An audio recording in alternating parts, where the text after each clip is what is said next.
గోంగూర నెత్తళ్ళు ఎలా చేసుకోవాలో ఈరోజు వీడియోలో చూద్దాం. ఓకేనా.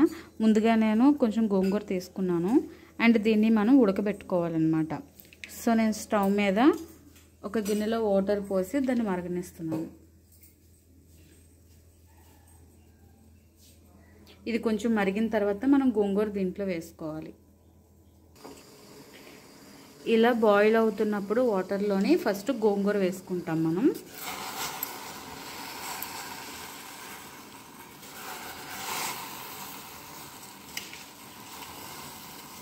ఇది ఫ్రెష్గా కోసుకున్న గోంగూర అండి, పెరట్లో పెరుగుతున్న గోంగూర. సో దాన్ని మనం కొంచెం తీసుకొని వేసుకుంటాం. అండ్ అలాగే దీనికి మనకి గ్రీన్ మిర్చీస్ ఎక్కువగానే పడుతుంది, ఎందుకంటే గోంగూర అనేది పుల్లగా ఉంటుంది కాబట్టి కారం కూడా కొంచెం ఎక్కువగానే పడుతుంది. సో దీనికి నేను ఆల్మోస్ట్ ఒక 10 మిర్చీస్ తీసి వేసుకుంటున్నాను. దీంట్లోనే మనం బాయిల్ చేసుకోవాలి మిర్చీస్ కూడా. దీన్ని ఇలా ఒక 5 మినిట్స్ ఉడకపెట్టుకోవాలండి. బాగా బాయిల్ అయిన తర్వాత 5 మినిట్స్ వరకు బాయిల్ అయిన తర్వాత దీన్ని వాటర్ తీసేసి పక్కకి ఆ గోంగూర అండ్ మిర్చీస్ని కలిపి మిక్సీ చేసుకుంటాము. మిక్సీ చేసుకుని ఆ పేస్ట్ని యూజ్ చేసుకుంటాం అన్నమాట. గోంగూర ఉడకపెట్టుకొని నేను స్ట్రైన్ చేసుకున్నానండి.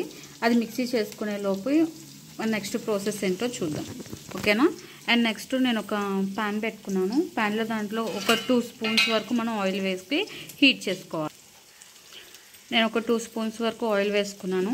దాంట్లో మనం తల తీసేసిన నెత్తళ్ళు, తల తీసేసి హెడ్ తీసేసి క్లీన్ చేసుకున్నాను. హాట్ వాటర్ పెట్టి మనం క్లీన్ చేసుకుంటే తొందరగా అవుతుంది అండ్ సాల్టీగా ఉంటాయి కాబట్టి ఇవి హాట్ వాటర్ వల్ల సాల్టీనెస్ కూడా ఒక 80% వరకు తగ్గిపోతుంది. సో దీన్ని మనం ఎప్పుడు ఫ్రై చేసుకోవాలి. ఈ పెట్టుకున్న ఆయిల్లో మనం ఫ్రై చేసుకుందాం.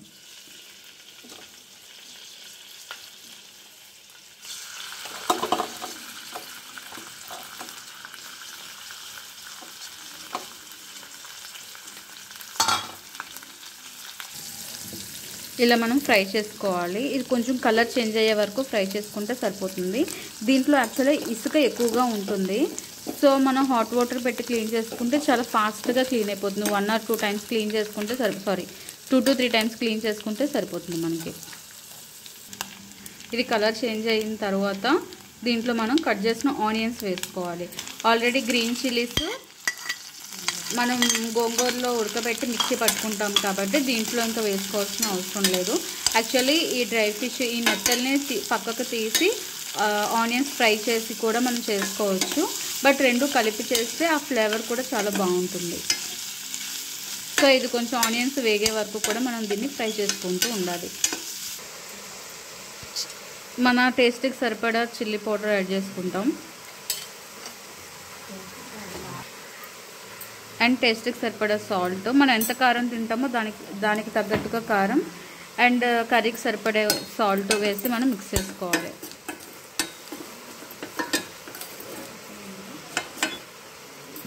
ఇప్పుడు దీంట్లోని గోంగూర మిక్సీ పట్టుకున్నాం కదా ఉడకపెట్టి, సో దాన్ని ఆ పేస్ట్ని మనం దీంట్లో సో ఆ గోంగూర పేస్ట్ని కూడా మనం దీంట్లో వేసుకొని మిక్స్ చేసుకోవాలి. మిక్స్ చేసిన తర్వాత మిక్సీ జార్లోని కొంచెం వాటర్ వేసుకొని దీంట్లో వేసుకుందాం. ఓకేనా. ఆ వాటర్ని కూడా దీంట్లో వేసి ఒకసారి మిక్స్ చేసుకుందాం.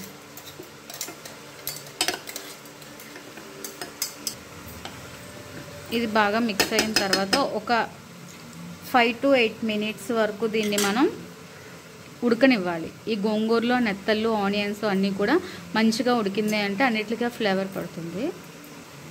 ఇదంతా కూడా సిమ్లోనే చేసుకోవాలి మనం. సో సిమ్లో చేసుకుంటే ఏ కర్రీ అయినా సరే మనం చేసుకునేటప్పుడు సిమ్లో పెట్టి చేసుకున్నాము అంటే అది టేస్ట్ చాలా బాగుంటుంది. సిమ్లో ఉడికితే ఏ కర్రీ అయినా సరే బాగుంటుంది. ఇది మనం మీడియం ఫ్లేమ్లో పెట్టుకొని బాగా ఉడకపెట్టుకోవాలి. ఉడికింద అంటే ఇది కొంచెం ఈ కన్సిస్టెన్సీ కొంచెం దగ్గరికి అయ్యే వరకు మనం చూసుకున్న తర్వాత స్టవ్ ఆఫ్ చేసుకుందాం. నాకు ఇలా దగ్గరగా అవ్వటానికి ఒక 7 మినిట్స్ వరకు టైం పట్టింది. సో ఇలా దగ్గరగా అయిన తర్వాత మనం స్టవ్ ఆఫ్ చేసుకుందాము. అంటే దీనికి బిఫోర్ స్టవ్ ఆఫ్ చేసుకునే ముందు సాల్ట్ అది సరిపోయిందా లేదో ఒకసారి చెక్ చేసుకోండి. ఎందుకంటే సాల్ట్ మనం చాలా చూసి జాగ్రత్తగా వేసుకోవాలి. బికాజ్ ఆ నెత్తల్లో కూడా మనకి కొంచెం సాల్టీ ఉంటుంది అండ్ గోంగూర పుల్లగా ఉంటుంది. సో ఈ రెండింటిని టాలీ చేసుకొని మనం కర్రీకి తగ్గట్టుగా సాల్ట్ వేసుకుందాం.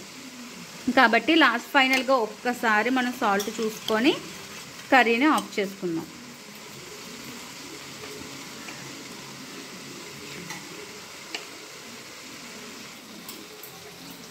నాకు సాల్ట్ కొంచెం పట్టిందండి. నేను సాల్ట్ వేసి మిక్స్ చేసుకున్నాను. గుమగుమలాడే గోంగూర నెత్తళ్ళు కర్రీ రెడీ అయిపోయింది. ఇది వేడివేడి అన్నంలో కనుక కలుపుకొని తింటే చాలా బాగుంటుంది. దీంతో రాగా ఆనియన్ కూడా మనం హ్యాపీగా పెట్టుకొని తినొచ్చు.